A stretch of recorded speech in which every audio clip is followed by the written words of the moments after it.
Olá, estudantes do sexto ano, sejam todos muito bem-vindos à nossa aula de número 45, na matéria de Ciências. Sou o professor Celso e hoje nós vamos falar sobre a degradação e a conservação do solo, a nossa parte 1.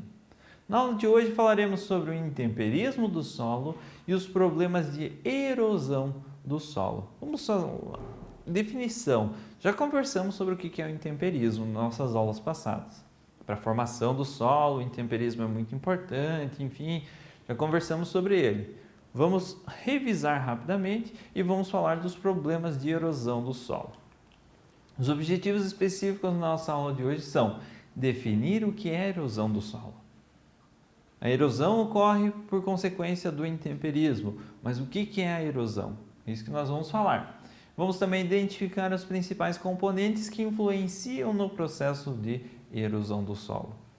O intemperismo influencia na erosão, mas o que mais? E vamos conhecer a importância da vegetação para a conservação do solo. Uma maneira de conservar, de preservar, de proteger o solo da erosão é através da preservação da vegetação nas diversas regiões. Antes de começarmos, preciso que vocês tenham em mãos o caderno e o penal de vocês. Façam anotações dos conceitos, das definições, das curiosidades. Vocês vão utilizar essas anotações futuramente. Podem fazer um exercício, uma avaliação, simplesmente para relembrar o que nós trabalhamos na nossa aula de hoje. Vamos começar? Degradação do solo.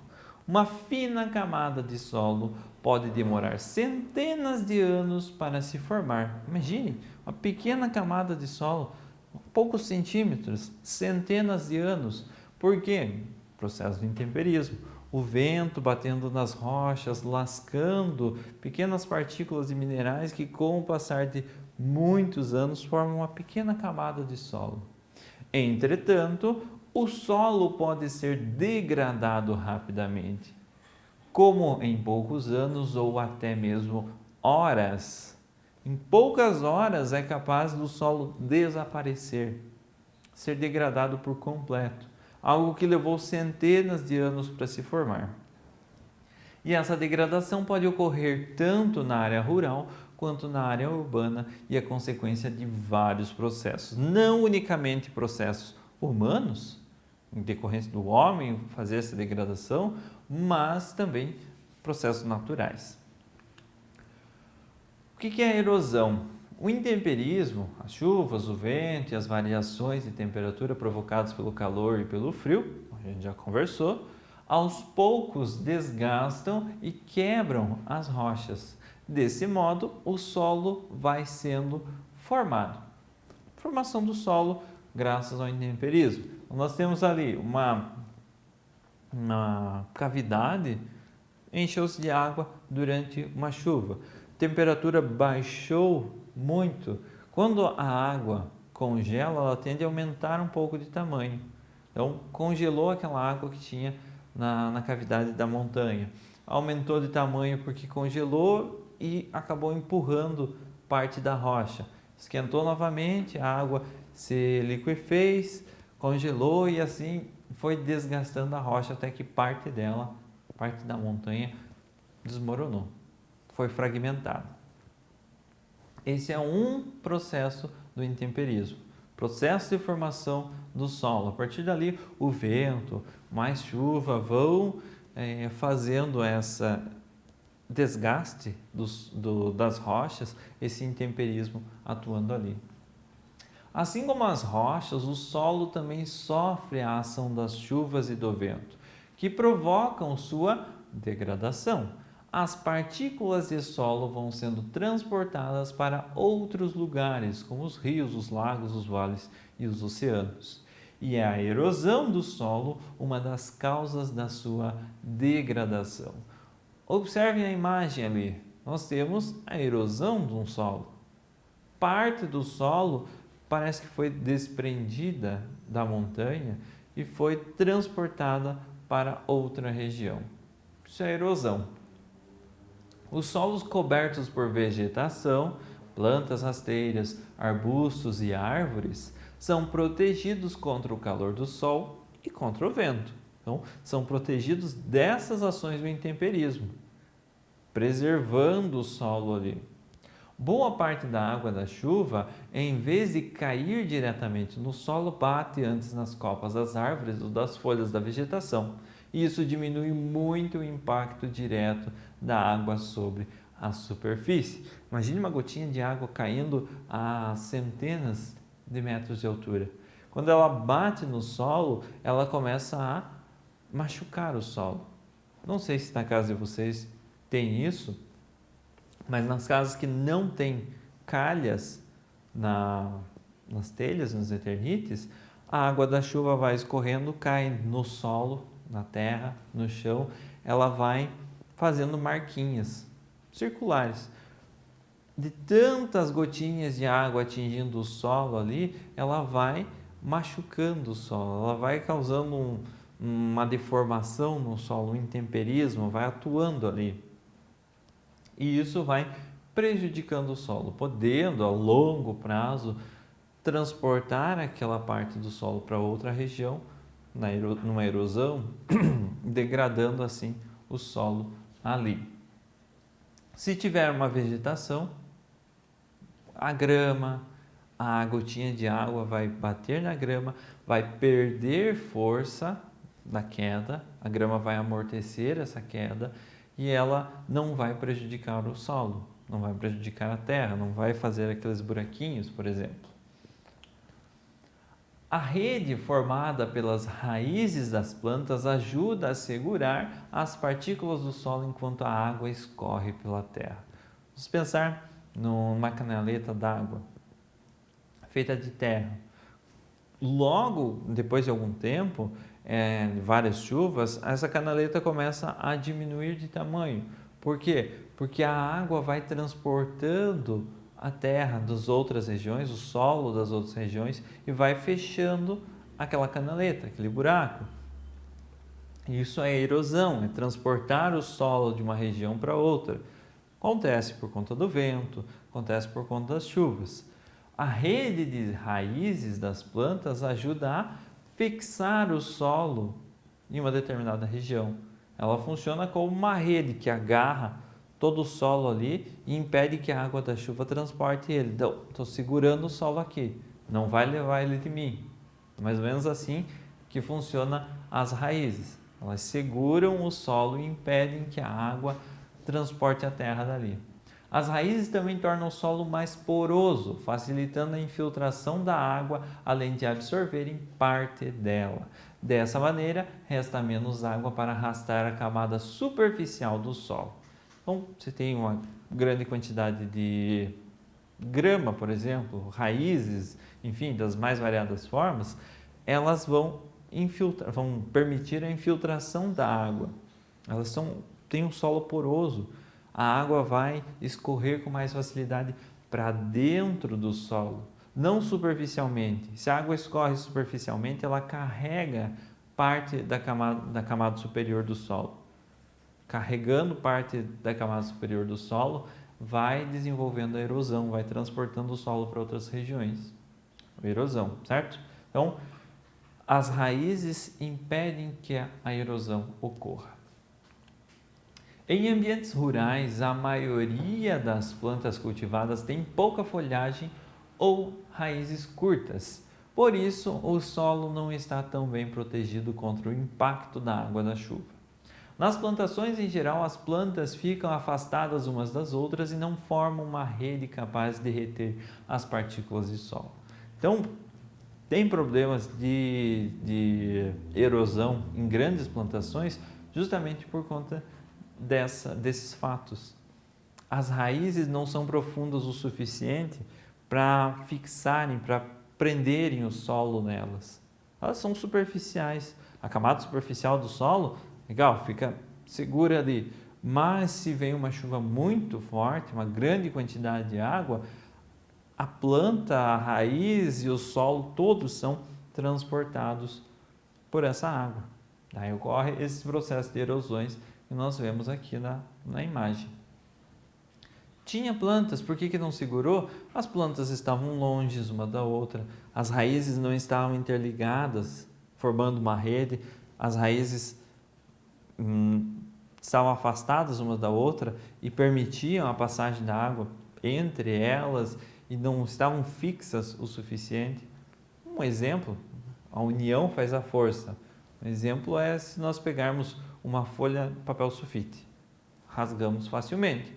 Agora, se nós pegamos um maço de papel sulfite, é difícil a gente rasgar.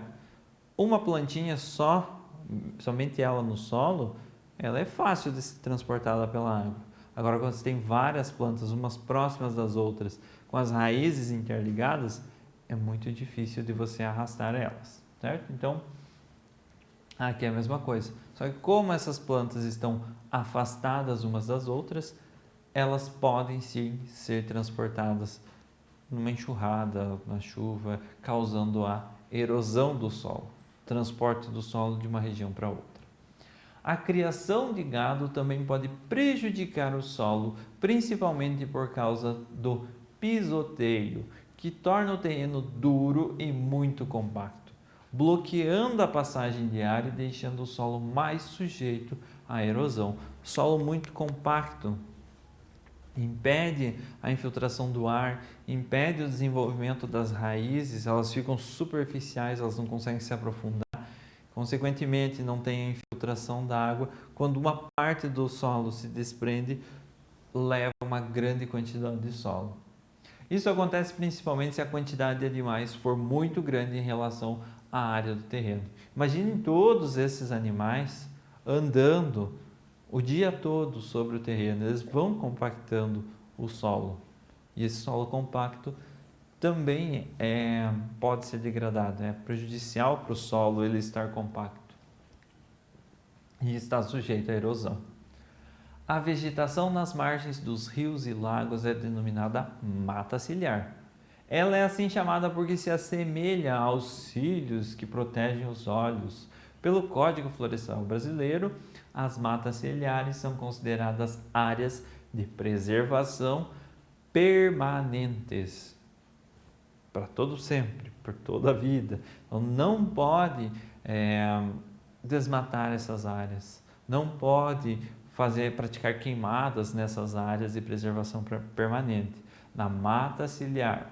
Mata ciliar é uma região próximas aos rios onde deve ser mantida a vegetação. Por que deve ser mantida a vegetação nessas regiões? Porque elas vão impedir a erosão do solo para dentro da água, para dentro do rio que está se formando ou da nascente. Em caso de corte, leis determinam o tamanho da área da mata ciliar que precisa ser mantida. A pessoa precisa para uma plantação na sua fazenda, mas tem um rio próximo, uma nascente próxima. Então, existem leis que vão delimitar. Até aqui você pode cortar, mas você tem que deixar 30 metros do rio de mata ciliar, de mata preservada. Então, se não for respeitado isso, multas e processos têm que ser respondidos aí pelo proprietário. Se essa vegetação for retirada sem controle, a chuva e o vento levarão facilmente a terra para o rio. O acúmulo de terra no fundo do rio, por sua vez, torna-o mais raso e diminui a sua capacidade de escoamento. Esse fenômeno é chamado de assoreamento, além de prejudicar os seres vivos desse ambiente, afeta a navegação e contribui para o transbordamento dos rios. Você tem os rios, a mata ciliar, que vai proteger a profundidade do rio. Vai garantir que ele consiga transportar toda a água que vem da sua nascente com facilidade. Você retirou a mata ciliar, o solo fica fragilizado, digamos assim. Não tem as raízes que vão segurar o solo ali. Uma enxurrada, uma chuva ou vento vai transportar todo esse solo para o rio. Transportando esse solo para o rio, vai começar a se formar, a se depositar esse solo no rio e o rio vai ficando cada vez mais raso, impedindo a navegação, os barcos se locomoverem, impedindo muitas vezes a vida ali dos peixes que precisam de uma determinada profundidade para sobreviverem. E também aumentando a chance de inundações. numa enchente, uma grande quantidade de água vindo da sua nascente, o rio não vai suportar essa grande quantidade de água e vai acabar transbordando, alagando algumas cidades, talvez, dependendo da região por onde ele passa. Mantendo a mata ciliar, elas impedem que o solo vá numa chuva, através do vento, para o fundo dos rios, preservando o rio da maneira que ele foi criado, da maneira que ele foi, com o passar do tempo, se desenvolveu. Então, as matas ciliares impedem a erosão do solo para os rios. A desertificação e a arenização podem ser causadas pela erosão também, como a perda da parte fértil do solo e sem a vegetação. As enxurradas carregam as partículas mais finas de silt e argila, restando apenas grãos de areia. Esse processo torna o solo improdutivo. Então, na erosão, no transporte do solo e parte do solo pela água ou pelo vento, a parte fértil do solo vai ser transportada. Uma enxurrada varreu a parte fértil do solo, deixou apenas as partículas, os grãos de areia. E esse processo de tirar a parte fértil do solo e deixar apenas os grãos de areia é chamado de desertificação ou arenização. Ali, naquela região, as plantas não vão conseguir se desenvolver com qualidade. Por quê? Falta a parte fértil, falta o silt e a argila que a gente comentou nas nossas aulas passadas, falta o humus, ficou apenas a areia. E notamos ainda que sem a cobertura da vegetação, as encostas dos morros correm maior risco de desmoronar, provocando deslizamentos de terra com graves consequências para os moradores da região. Vamos imaginar que essa estrada passando ao lado do morro seja um rio. Quando você tira a mata ciliar de um rio, você tira a mata da encosta de um morro, as raízes que seguravam o solo ali, da chuva, do vento, não estão mais segurando.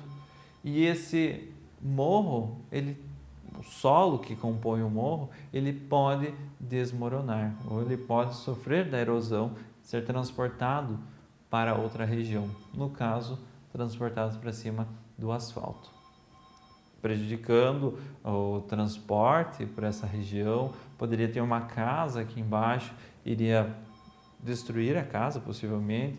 Enfim, os riscos são grandes quando falamos de deslizamento de terra, quando falamos de erosão, quase sinônimos. Pessoal, essa foi a nossa aula de hoje. Espero que vocês tenham gostado do assunto. Ficou alguma dúvida? Retoma o vídeo, assiste ele novamente, faz as pausas necessárias para as anotações e nos vemos na nossa próxima aula.